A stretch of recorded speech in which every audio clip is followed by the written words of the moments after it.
Hello, everyone. Thank you so much for joining. My name is Kate. I am one of the marketing managers at iMotions, and I am delighted to have Elliot Dennis and Dr. Christophe Morin on this webinar today. We have so much to talk about. We're going to get into all of it. So I'm going to actually give them the opportunity to introduce themselves in more depth. But just before we get started, some quick housekeeping notes that this webinar is being recorded. So everyone will receive it tomorrow, regardless of whether you have signed up and are attending now, or if you have just registered, like your colleagues, they want to see it, they can also register and receive the recording if they can't make it right now. So no worries on that. You'll all receive it in your inboxes tomorrow. And then also you can see on your screen here that there is a Q&A section of your little control panel. So if you have a question for Elliot or Christophe, please just type it into the chat and we will have a Q&A at the end. So yeah, we will run through the presentation and then you're welcome to ask questions live to the two of us. So let's go to the next slide and let's talk about the agenda for today. So we have Elliot Dennis. He is the VP of Sales and Marketing at Kern Agency here. Unfortunately, Russell Kern, who is the CEO of Kern Agency, was supposed to be on this webinar, but he had an emergency family situation, so he couldn't be here today. But Elliot is well versed in the projects that we're going to be talking about today, was very integral in all of the steps to test all of these ads. So he is a very welcome addition to the webinar today. And we also have Christophe Morin here. He is the CEO of SalesBrain and has been a long-term iMotions client. So the two of them together are going to discuss their neuroscience-based methodologies for testing Super Bowl ads. And I know that has been a little bit of a reveal because we said high stakes ad testing in the webinar description, but we didn't actually reveal what we're going to be talking about. So the two of them are going to give you some really interesting insights on how to actually test the ads that matter most. And then we will, as it says on the screen, we'll have an audience Q&A at the end. But just 30 seconds about who iMotions actually is. If you haven't heard of us, we are a software company. So we serve global customers. We have done so for over 15 years. We're almost heading on to 20 years. Of serving 1,300 global customers to execute human behavior research. So that can mean a lot of things, but if you go to the next slide, basically what it is we support the technology which helps you synchronize, analyze, and visualize human behavior data from a lot of different sources. So you may have heard of eye tracking. We're going to be talking about eye tracking a lot today. Facial expression analysis, even brain activity from EEG, all of those signals can come into the iMotions platform. And then you have all of your analysis tools right in the platform as well. So if you want a raw export, you can do that and synthesize them with another program. You can do a live view of your data streams of all of those biosensor data coming in. You can forward data back and forth from an API. Tons of possibilities. But I don't want to get into it too much because I want Dr. Morin and Elliot to be able to describe the use case that they have worked on. So yeah, let's let the two of them take it away. Oh yeah, and these are just some of the academic and commercial labs that we power, but enough about that. I'm going to turn my camera off and let the two of them get started, but thank you so much for being here. Audience poll, did you want to mention anything about that since I have it yes. as a slide? Yes, we will follow up with you at the end. So when we get to the Q&A, we'll just launch an audience poll. But let's skip over that for now and let's go to the presentation. So I think there's, yep, one more slide. And then we're Sounds good. Yes. All right, sorry, I went a bit too fast, but Elliot, take it away. Yeah, thank you, Kate. Yeah, I work very closely with Russell Kern, our founder, CEO of Kern. We're an Omnicom CRM marketing agency. He and I are both students of the craft of marketing for well over 6 years combined. And neuroscience has always been kind of bubbling under the surface in my career. I've worked at ad agencies from London to New York, Chicago, LA, and started off as a copywriter. I've worked in shopper marketing. I've worked in direct marketing. So very always intuitively understood the science of persuasion and how to get consumers to buy now. And so as CRM specialists, we're passionate about the psychology of marketing, but we don't claim to be PhDs in marketing, which is why we're really excited to partner with Dr. Christophe Morin and SalesBrain to bring his neuroscience teaching and methods to our clients and how it applies to marketers today. Russell and I first got in touch with Dr. Morin because we just on our own came across his book, the persuasion code, how neuromarketing could help you persuade anyone, anywhere, anytime. And it just really spoke to us because we're masters of the craft and students of the craft, and have followed those like David Ogilvy, et cetera, and really always understood the 10 powerful words of marketing and such. And to put the science behind it, just really all like a light bulb almost went off. And so it was a very natural partnership that we're building here with Dr. Morin to help test our work and train our clients and take his teachings to marketplace. So the first thing we did was commission a Super Bowl ad testing study with Dr. Morin, and that's what we're kind of going to get into today. So really, yeah, to Kate's point on the high stakes of advertising, the Super Bowl of advertising is what we're kind of here to talk about today. So we as marketers all love the Super Bowl ads. We love to watch it, we love to talk about it, we love to write about it. But we as marketers know that Super Bowl ads cost no less than probably a $10 million investment between the production, the media cost, the high stakes. But of the 50+ spots that'll run, not everyone's $10 million investment is effective, which begs the question, how do we not de-risk the investment by testing the work quantitatively, scientifically, through the concepting stages to optimize the creative messaging for maximum impact? We feel that too many ads are created and released without proper testing, and that neuroscience finally provides an opportunity to know to which extent the subconscious process can predict the impact and ultimately the ROI of those ads and that $10 million investment. So we selected Dr. Morin and SalesBrain to conduct the first series of neuro testing by selecting 6 Super Bowl ads, and we're going to tell you a tale of 2 of those Super Bowl ads and show you the measurement methodologies we used and why we're so passionate about helping marketers avoid wasting tens of millions of dollars through ineffective creative. So Christophe, why don't you go and take it away, and then we can kind of come back in later and talk a little more about how we're building this process here at Kern. Thank you so much, Elliot, and thank you, Kate, for giving us an opportunity to talk about how crucial neuromarketing or consumer neuroscience is to those of you attending today that are either creating content or selling content, which ultimately you want to use to impact and trigger responses. A quick note on how I came to neuroscience and iMotions. I, for most of my career, was either a CEO or a chief marketing officer, and it's really out of sheer frustration, particularly in my role as chief marketing officer of a large grocery chain, that I recognized I could no longer trust what people would share with me in surveys and focus groups, because there were obviously, as Elliot mentioned, subconscious mechanisms that could be more predictive of their choices of brands, their reasons for picking brands. And at the time, in the early 2000s, frankly, there was really no player in a space called neuromarketing that could properly synchronize data streams of massive quantity from sensors like EEG or fMRI or others. So I first engaged in getting my PhD. I figured I might as well be fluent in neuroscience, or at least a part of neuroscience that would be critical. And therefore, a part of what I want to share with you is the theoretical framework around neuroscience. That is the theoretical framework combined with capturing systems such as the one delivered by iMotion, which is frankly the only game in town for a while, at least I'm sure. And so combining a theoretical framework with censoring options, which now soon has become even possible online. And I want to talk about that because while the field has had a fairly slow start, it was a pretty big disruption. It's now, I believe, going to experience somewhat more of a hockey stick progression because of the emergence of online options that are pretty credible after being somewhat noisy in order to especially track eye movements and facial expressions.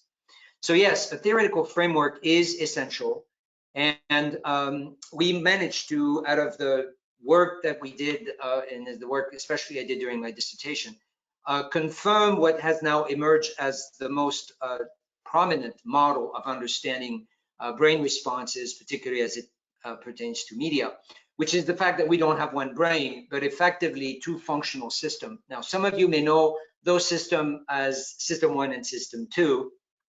I decided to go with primal brain for System 1, which represents, evolutionary speaking, much older regions of the brain, which are really keeping us alive, and more importantly, are considered the hub of how we organize early attention, especially, and by early, I mean the type of attention that obviously is happening so fast that we cannot really control it consciously, and our emotional responses, which are no less than chemical responses that are triggered yet again in milliseconds and are not really conscious to the extent that we can place a label to those emotions, which we now call feelings. And so it's really important to understand that the job of neuroscientists that apply to marketing like me is to create metrics that are giving us that early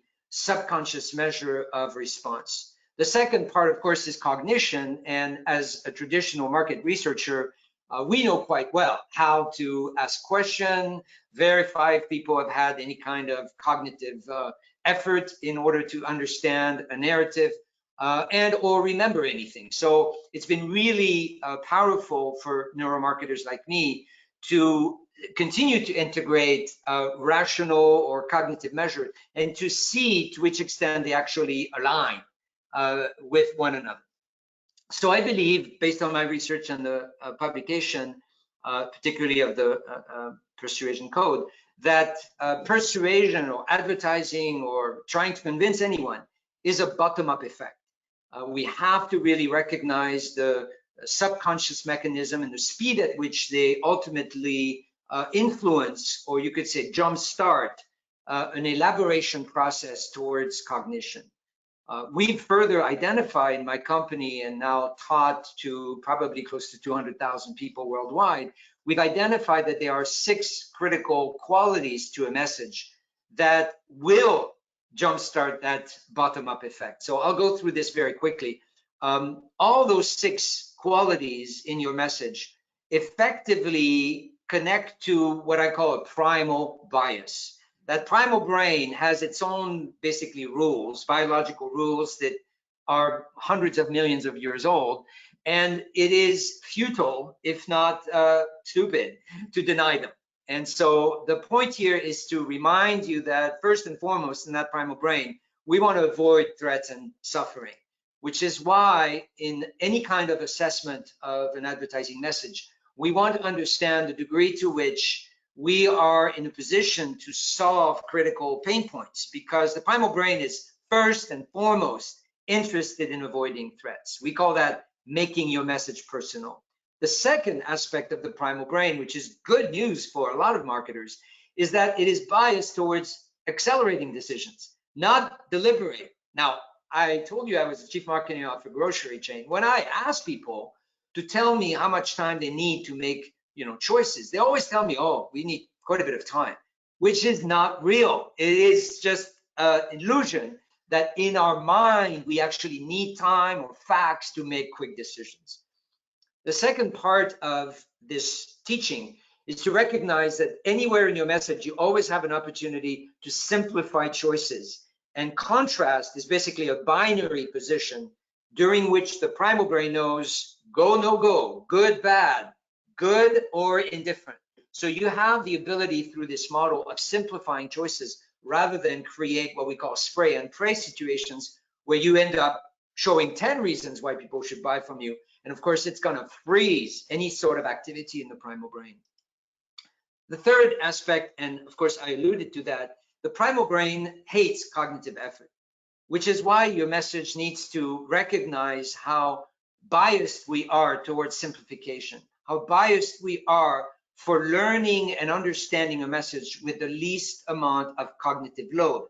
Now, this concept of cognitive load is fairly abstract, but the good news is it can be measured by some of the sensors of iMotion especially. The fourth quality of a message is that it's easy to remember. And yes, advertisers, the best, always pay attention to that, but some assume that it's okay to create a narrative with lots of copy and hardly any framework so that people can effectively remember the essence of the message after watching a commercial or reading a piece of direct mail. We want to make sure and verify that there is a part of the message that has been fully encoded in our short-term memory. And that can be, of course, captured through recall, through some surveys, but also by looking at the ease at which people were able to flow through the narrative that they experienced. The fifth element of a good message is, of course, its visual impact. And why is it so important? Well, it's very simple. At a pure biological level, no sense is more powerful, more comprehensive in its ability to assess, particularly a dangerous situation, than the visual sense. So we have a biased visual understanding first before we engage in any kind of elaboration. So we want to make sure, of course, through the capturing of visual fragmentation with eye tracking, we want to make sure that the visual experience is rich enough to contribute to that bottom-up effect. The last one, and not the least, and let's be clear, it's not just for business to consumer advertising, but all form of advertising. In fact, I tell many of my clients, particularly those that are in B2B, there's no such thing as business to business. It's all about business to a bunch of brains, as far as I'm concerned. And so whether you're selling software, and we've done some work for Microsoft, Intel, or a bar, that costs $2, right, before you're checking out of a grocery store, you will still need your brain to assess the relevance and the importance of that purchase. So the final element is, of course, that you need to make sure your message, be it a commercial, a billboard, or a banner ad, needs to trigger an emotional cocktail. And to be honest, that is by far, as I see it, the biggest challenge of most ads, especially the ones that have been produced with multi-million-dollar budgets. There's this idea that, oh, the production alone is going to carry the emotional cocktail, and it doesn't always happen, which is why iMotion tools can be so crucial. So as you can see, as we move through this model, it's quite important to recognize, as Elliot has mentioned, this notion of a language. We are really looking at understanding and speaking the language of the primal brain first, which is to tap into our selfishness, which is to recognize that the urgency of a message is to solve something that we don't find tolerable. And whether it's a luxury item or a basic item, that pain will always be underneath any kind of purchasing decision. It is about simplifying and accelerating decision by providing what is called saliency visually and in your claims. For instance, if I tell you pick a piece of fruit that you prefer from this image, you're going to have a hard time because nothing is salient, nothing is noticeable. But if I immediately show you a piece that is different, well, all of a sudden our brain gets activated. So in the absence of saliency, in the type of visual that you create, if there is too much time involved in separating colors and separating objects, you will find your data to reflect huge fragmentation, huge cognitive effort, because as humans, while we may not be able to articulate it, we hate the absence of saliency. Meanwhile, anything that will simplify and accelerate understanding will give you the kind of response you expect. We have to recognize that our brain bandwidth is very limited. And unfortunately, a lot of advertising agencies or messages overall continue to assume that we have this wide bandwidth to read and compute while we're processing a 15-second message. We don't. Our brain has not evolved to the speed that our media landscape has evolved. It is estimated that today we receive nearly 30,000 messages per day. That is not the kind of volume we can attend to without collapsing from fatigue or confusion. So we need to understand that this trend of the volume of messages that are appearing on our screens or chasing us anywhere we go, including, you know, restrooms sometimes or airplane tables, we need to recognize that those messages will have to carry unique qualities that speak to the primal brain first and ultimately engage more cognitive effort, more blood and, you know, glucose and oxygen, so that neurons that enable us to read can kick in, neurons that enable us to predict in our frontal lobes can kick in. All of that is never a given. Think about the idiom paying attention. It says it all. The cost of attention is heavy. And the worst part is we don't control most of it. Memorable is crucial, of course, to the extent that we have very little capacity to remember short term. Working memory is under attack, as I just said, by the volume of information, but it's also under attack because many messages are difficult to summarize. If you don't put something really important at the beginning and at the end, you will miss an opportunity to make your message stick. And we, with the captures that we have with iMotion, we have the ability to verify the peaks and valleys, if you will, of the experience. Never forget that memory is really a physical manifestation in our brain that has been only recently identified as pure energy that lives inside a synapse. So for those of you who have some experience or knowledge of neuroscience, you already know that we have almost 100 billion neurons. The actual number is 86 billion, some crazy dudes that are obviously paid to do this kinds of work have counted them. So 86 billion is pretty impressive when you consider the size of our brain, which is still the highest ratio from our body than any other species. But we have trillions of connections, and that's what makes the brain so fascinating and, of course, so complex to study. And inside those connections, called synapses, we know that memory will reside. And so the point of good advertising, I'm sure Elliot would agree, is to make sure your message doesn't just disappear, you know, after 30 seconds, that something is going to stick. Well, that something is going to stick if neurons are excited. And therefore, you need to think of memory as a neurobiological process, which will be enhanced, especially if you have a strong narrative. Storytelling has been around for most likely millions of years. We still, at this point, understand it as the most powerful way to deliver a message. Why? Well, a lot of it is because good stories have good templates, have good narrative structure. So we test for that quality. We test for the strength of the beginning and strength of the end. You know, George Lucas, after all, said it all.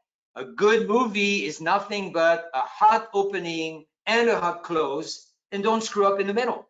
Well, take a look at your messages. If it's a commercial, does it have a strong beginning? Does it have a strong end? If it's a direct mail piece, we talked about that a lot with Elliot.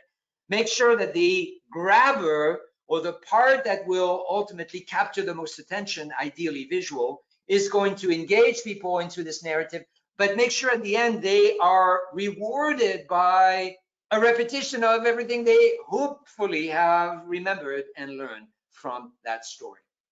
So all of those concepts, as you can see as a marketer, have been you know, very difficult to address until we were able to use the lenses of neuroscience. And more importantly, and I'm not paid or sponsored by iMotion to say that, a decent and reliable platform to provide the data to inform all those metrics.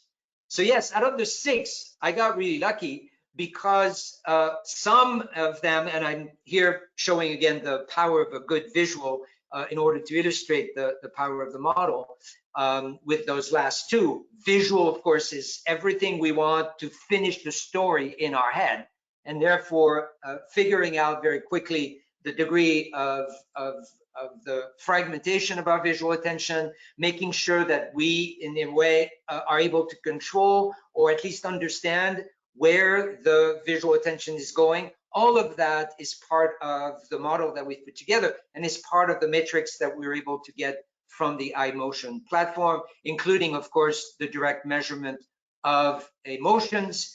There's lots of models on emotions, but the one that has dominated the most for the last 20 years is, of course, the Ekman model, from which the software currently offered by iMotion is largely informed. And the biggest, most commonly used models for understanding emotions come out of the work of Paul Ekman, a brilliant psychologist who was on a mission very early on in his career to identify the universality of facial expressions and then connect them back to emotions that are also considered universal, to the extent that we would expect people to have the same code in their face in Brazil that they would in China or even the United States. So I've been able to test basically the fundamentals of Ekman theory by conducting research, especially using the new online option of iMotion in multiple countries around the world. My biggest client is Avon, and if some of you know who Avon is, they have 6 million women selling their products around the world. So I've had to really use technology that is borderless, because the principles of neuromarketing are not specific to a particular culture. They're not specific to a particular gender. They're much more universal than the principles you learn when you just conduct surveys and focus groups. So all of that to say that the best part about this model is when we approach testing commercials, and particularly Super Bowl commercials, we were really focused on two parts of the measurement: their visual impact and the degree to which they would capture and control, to some extent, visual attention, and of course their emotional impact. That's the primal brain side of the story, if you will. And then, of course, the second part of the story is to understand the cognitive experience, which yet again, through iMotion, which is a really good tool, we can combine both primal data with rational data. And that means through the integration, for instance, that they have with Qualtrics, we're able to really seamlessly invite people to an experience where it's a little bit like an airplane: sit back, relax, and enjoy the flight. Well, sit back, relax, you've just agreed. Of course, you need to make sure that all this is ethically compliant. You just agreed to share your camera if we do this online. Just relax and enjoy. And with the camera, we're going to be able to track eye movements and report fixation points and the distribution of those fixation points. But at the end, we will continue to ask a couple of questions on: how much do you remember about this narrative? Did you find that this was difficult for you to understand? So all of that gets us into the ability to ultimately create these kinds of scoring templates. Some of the scoring will be immediately contributed by iMotion, and some of it will continue to be scored through expert scores, which are explained in my book. So let's go to a couple of ads that we decided to select for you. When Russell and Elliot approached me, the idea, of course, was to continue to make neuromarketing more mainstream and also wake people up to the urgency of using these methods so that we go beyond the entertainment value, which often hides a lot of struggles that people may have had, but never reports, because there really is no way to report it verbally. So we picked two that ultimately, out of the 6, were able to teach us a lot of important information about the quality of a narrative and the timeline of an experience. And so what you see here is a selection of streams of data from, frankly, dozens and dozens of other metrics that are offered by iMotion. I, as a researcher, because I have my own theoretical framework, decided to pick those that were at least the most critical to the 6 stimuli model. So we were able to track across the timeline, but also as an aggregate data point. So we can create an aggregate emotional data for the entire experience. And I want to give you all an idea for just a few seconds without audio, because it wouldn't really mean much, of what that is able to do, so that you can create these mini movies that will showcase the distribution of those fixation points. And I know it looks a little chaotic right now, but we have the ability to actually concentrate and map critical scenes during which we know the emotional cocktail was strong or low. So as you can see, this distribution of fixation is from the well as peaks and valleys. We have to identify part of the narrative that seems to work as it should. And oh, by the way, we're not always looking for just positive emotions. We know that life as we know it is a dance between positive and negative. And in fact, in my research, what makes a good commercial or good story is often what I call the emotional lift, the distance between a negative experience or a negative emotion and a positive emotion. For instance, if you start your story by reminding people there is a critical frustration, risk, or pain they're continue to experience unless they buy your product or solution, well, that might trigger a little bit of frustration or fear at the beginning. And that's okay if your ad, if your story is able to lift people out of that experience. So in this particular case, what we were able to do is identify and rate some of the scenes that were grabbing the most visual experience, the most concentration of those fixation points. Of course, none of that can be necessarily easy to read unless you have a good full understanding of what the commercial is. Those commercials are all posted, by the way, online, and Kern on their own website currently is graciously making the report, the full report, public for those of you who are interested. So we can extract the good scenes with good concentration of visual attention from the scenes that seem to fragment visual attention. And fragmentation really signals that a lot of people have different anchor points, and that suggests more cognitive confusion than primal alignment. And so we're able with the tool to identify those scenes and the frequency of those scenes. There will always be scenes that do fragment, but good ads minimize this problem.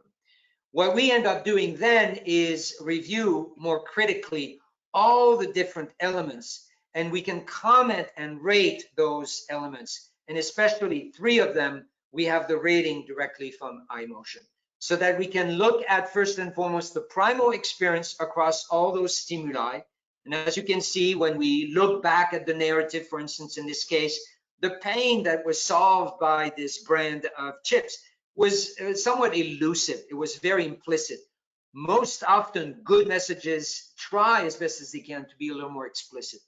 And on and on and on, in terms of understanding and rating those concepts, we're able to assess this ad overall as an A- ad, which is a very good score.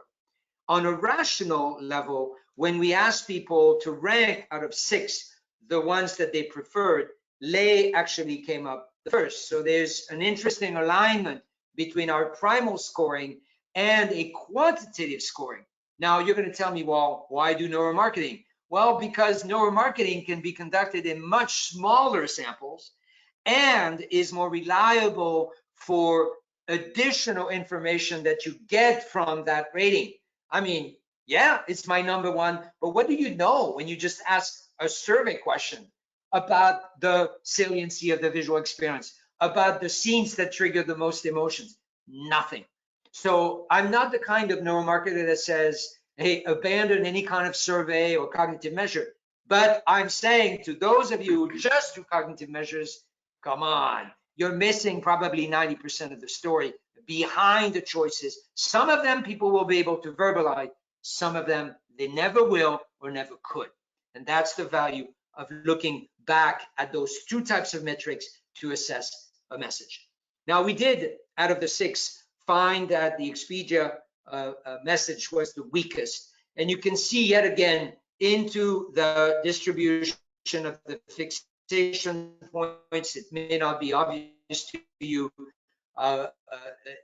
just the number of information here that is presented to you is to why. But having a narrator, by the way, is huge cognitive effort.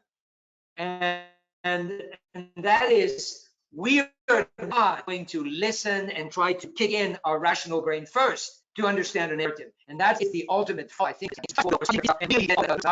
understand throughout this entire narrative. So yes, at a pure primal level, the fragmentation here was minimal, but a lot of scenes, an enormous amount of scenes where the fragmentation was absolutely through the roof. The ratings on all 6 was very low, confirmed, in fact, by the rational matrix, because Expedia was by far the one that people did not like. And again, good alignment, but not enough to know why people did not enjoy this experience. So again, lots of teaching into this report. Good, I think, model to look at. I mean, I'm not denying that there are probably more models that neuromarketers have developed over time.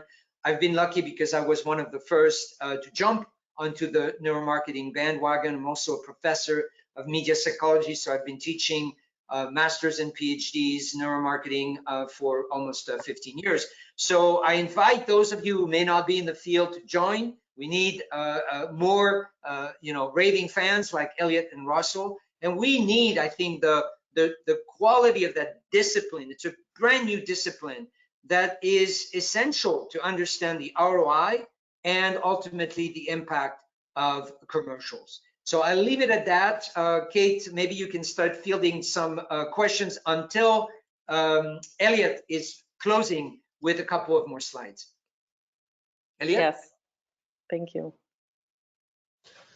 Yeah, no, thank you for all that. And, anecdotally, I want to share, my personal experience with those 2 commercials, going through all that. And, one thing I found so insightful was both spots for Lay's, who's a brand of PepsiCo's, and for Expedia, they both rated very well in all of our industry trade publications. So Adweek, Ad Age, the USA Today Meter, they all loved it. I loved the spot when I saw it in real time, but I realized why after taking the full training. It's because I understood all the inside jokes on Expedia. It was taking a tax on all these famous Super Bowl ads. And that was my rational brain kicking in. But when we actually looked at results, we were so surprised to see, because here at Kern, we all love that ad, all of our creatives, everything, because again, we got the joke. But when we realized, oh yeah, the call to action was white font on a white background. You can see in the lows, like, when you talk about customers in mass, they can't even read your call to action at the end. They're not getting the joke. So you really could see that. And what we also really loved in doing the study was, how it really attacks old school, quantitative focus or qualitative focus groups, and how new school quantitative, neuroscience could really prove your marketing, because everyone in those other ad meter polls were saying they loved it, but this was really showing that they didn't quite understand it, and was actually showing a dichotomy there and the difference. And that's really why we've made this strategic investment into Dr. Morin and SalesBrain and the creation of our Neuro Academy, because as CRM marketers, it's our job to drive demand in the moment. And so we've always understood that consumers are rational decision makers, and that 90% of our decisions are made emotionally and justified logically. But we love that neuroscience can now identify the subconscious drivers that are underlining consumer behavior, so that we can evaluate our creative work against the 6 primal stimuli that Christophe outlined of human emotion, and score each of our campaign elements for their effectiveness of persuasion. And our clients, from AT&T to American Express, and big clients, big CMOs at big Fortune 500 companies that I speak with, love this iMotions tool, and love the fact that they could do this in concept testing. Because when tens of millions of dollars are on the line, you can't just rely on creative intuition for that. In focus groups, that's been the traditional medium for our industry in the past, because it's consumers telling you what they think, not really how they feel. So we really love that we could use this type of testing in our concept stages throughout the process at a very minimal cost compared to other traditional methods. And so it's really worked well. And back to my point earlier on David Ogilvy, what Russell and I find so fascinating is, he's one of the greatest marketers of all time. He wrote his 10 power words for all marketers nearly 60 years ago. But when you look at them again through the lens of awakening the primal brain through the 6 primal stimuli of human emotion, you really understand why those power words are what's used for copywriters: love, free, safe, proven, new, immediate.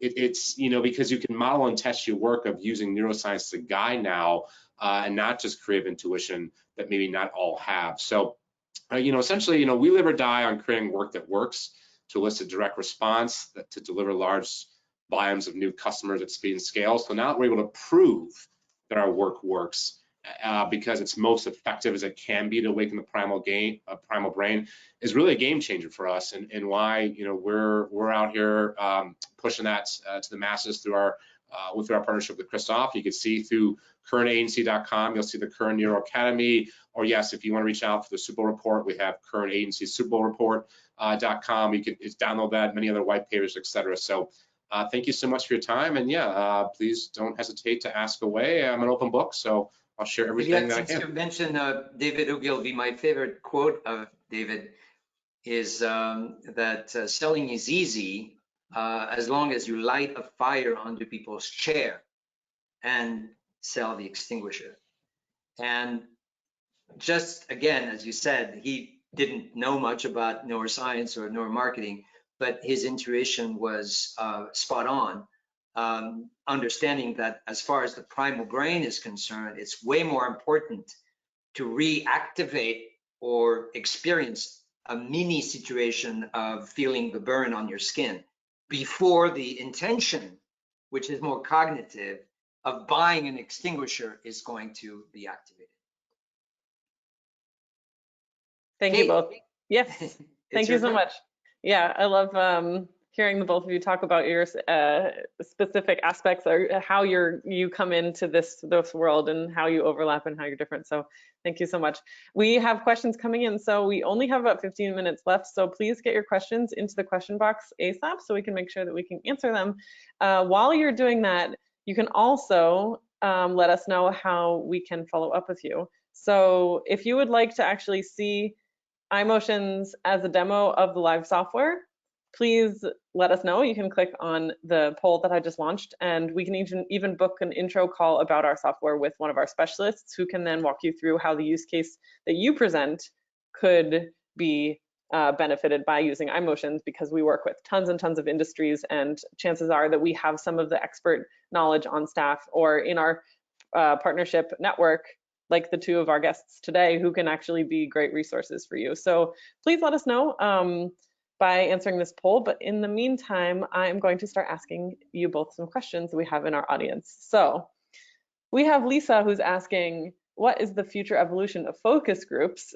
Tying back to what you mentioned, Elliot, with these sort of traditional methods, what is the future evolution of focus groups when primal unconscious may dominate cognitive conscious responses, typically recorded in focus sessions?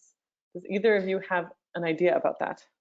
I'll jump in there real fast and defer back to Christophe on the latter part of that question, but kind of share some anecdotal examples. Again, as I've been speaking a lot to chief marketing officers at big, brands that we all know and love, and really what they're most excited about with this technology is in the concept stages, because really you have some of these Super Bowl commercials that go all the way to market, and also helping this reframe the brief writing process. We were victims of that ourselves when we went through the training with Dr. Morin. There was one of our clients in the health insurance space where we did not show the cause and effect of the accident. The client asked us to kind of, chop it on the cutting room floor. But had we kept that in, we realized when we tested it that the primal brain had to think about that, the before and after. There would have been so much more stronger payoff if you saw the pain, the claim, and the gain from the accident. So really, it's just a good checkpoint.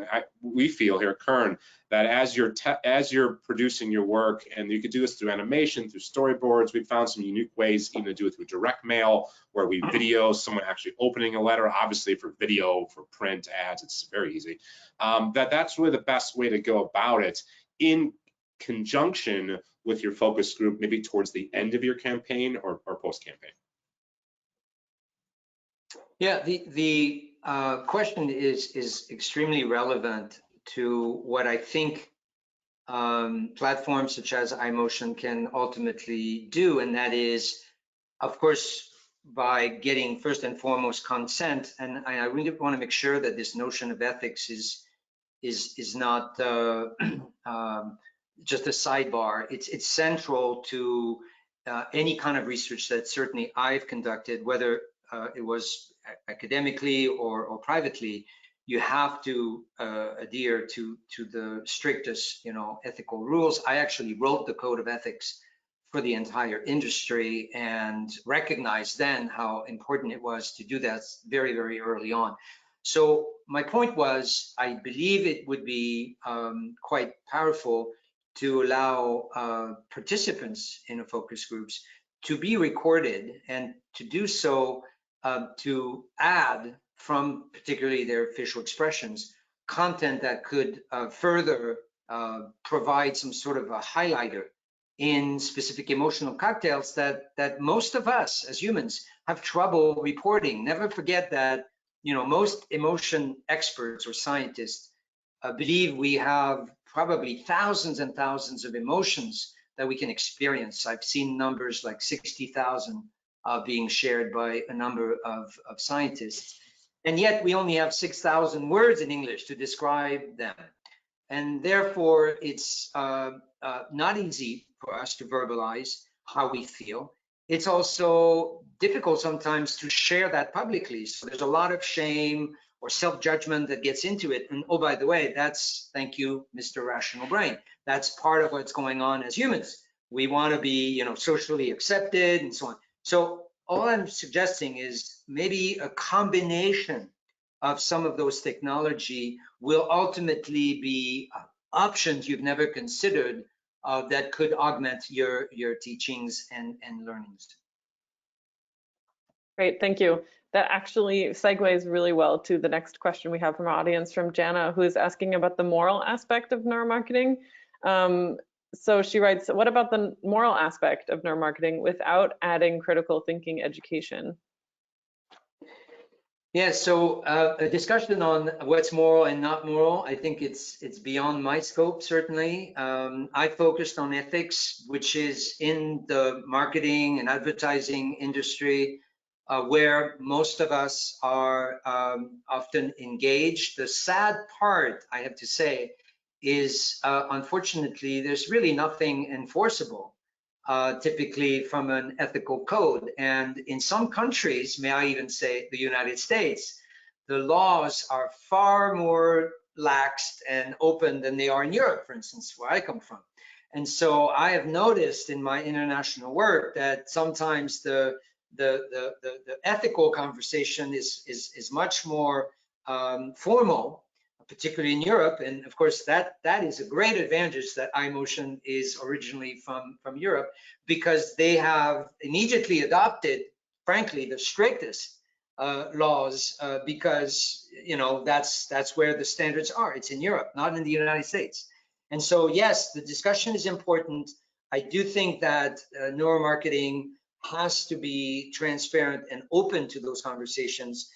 Which is yet again where iMotion is able to do a great job, because there's nothing really black box about iMotions. You can find out, where those metrics are coming from, what is publicly and available in peer-reviewed research. And beginning of neuromarketing, a lot of people were saying, "Oh, I have a black box, and I'm going to put people, into this black box." That's never a good conversation. So it is important to be open and responsible about it, but ultimately, like any new technology, there's going to be a few people that want to use it and abuse it in ways that are not moral or ethical. We just need to watch for it.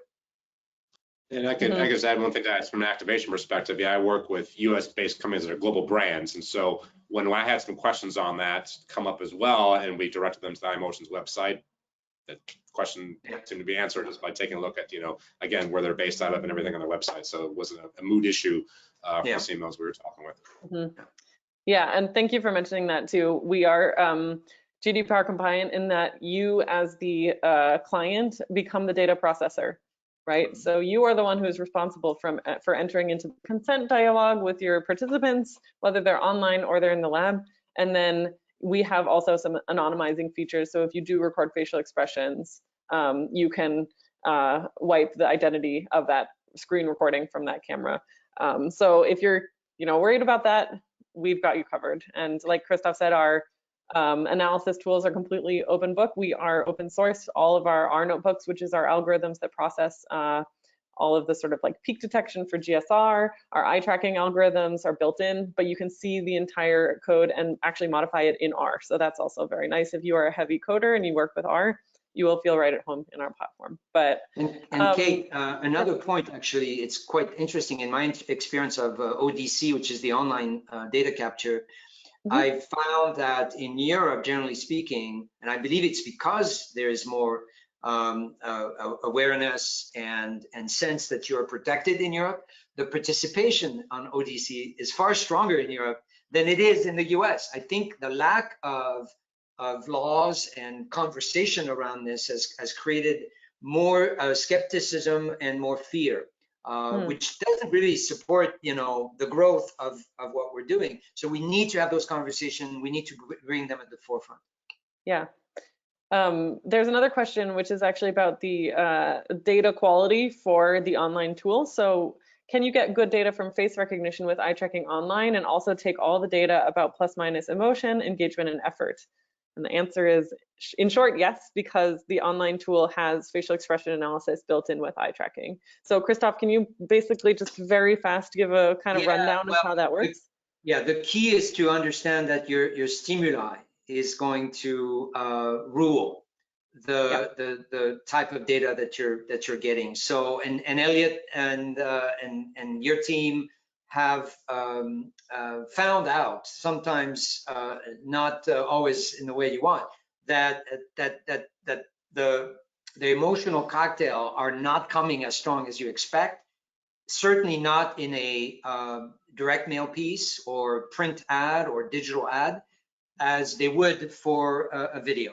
And so if you're really working on developing narratives with video or GIFs, then the emotional measure is going to serve you well. If it's a rather neutral or faster experience, like a billboard or whatever, it's going to be really, really tough to create that signal, which, by the way, will also show you how much we need that kind of, a punch in our stomach to respond emotionally, because it is costly in terms of glucose and oxygen to feed the brain with those emotional responses. So never assume that your cool idea or your cool joke is going to trigger an emotion.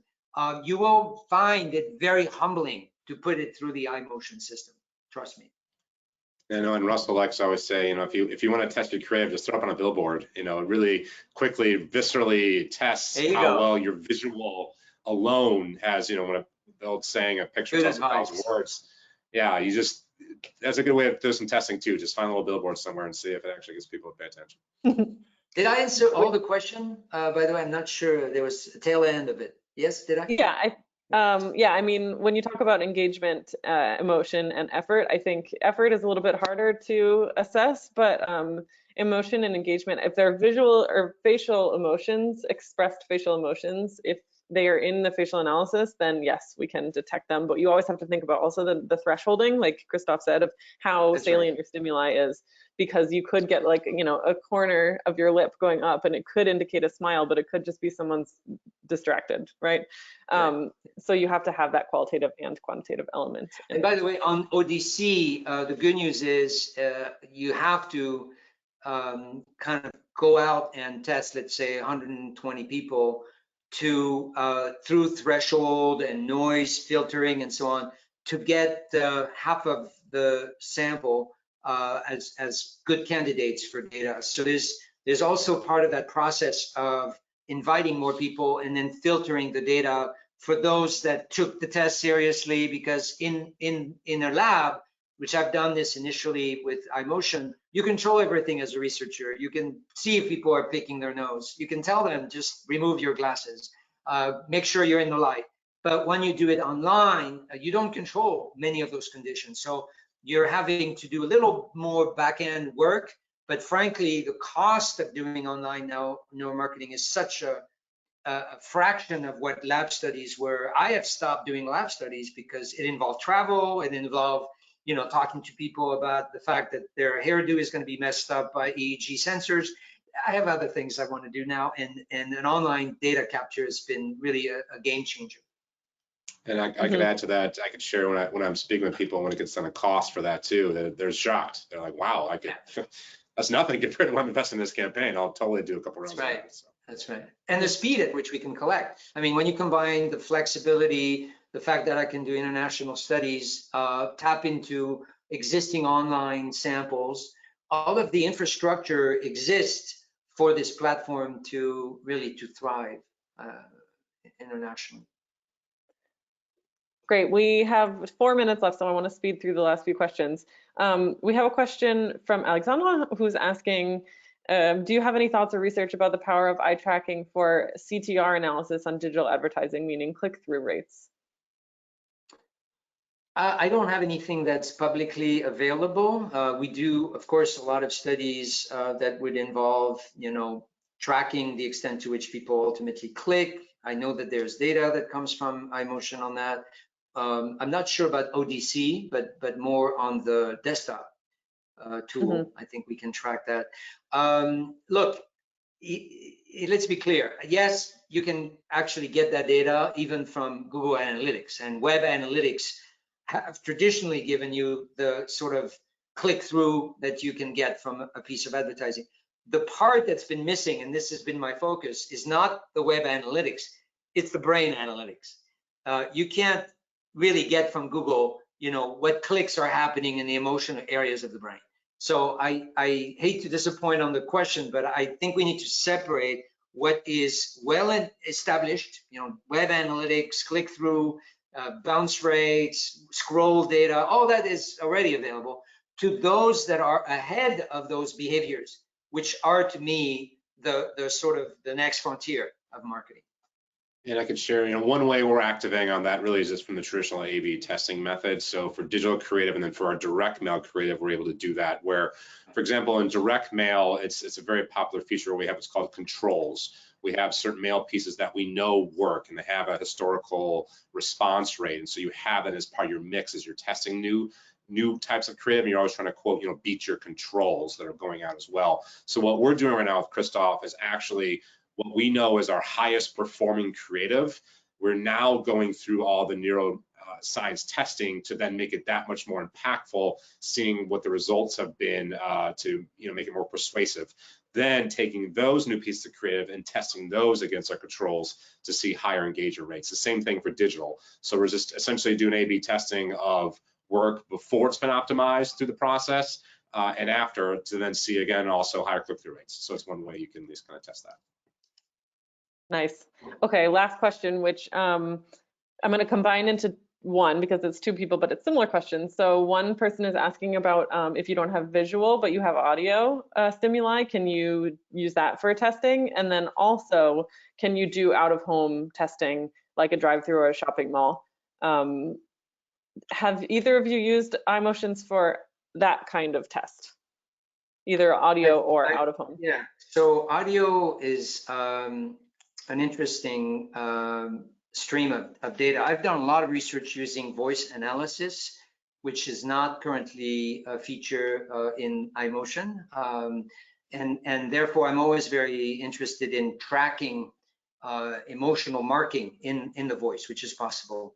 As far as shopping studies, of course, I've done a couple of shopping studies where we basically put people with glasses, usually for eye tracking purposes, and carrying sometimes a hard drive for the EEG data.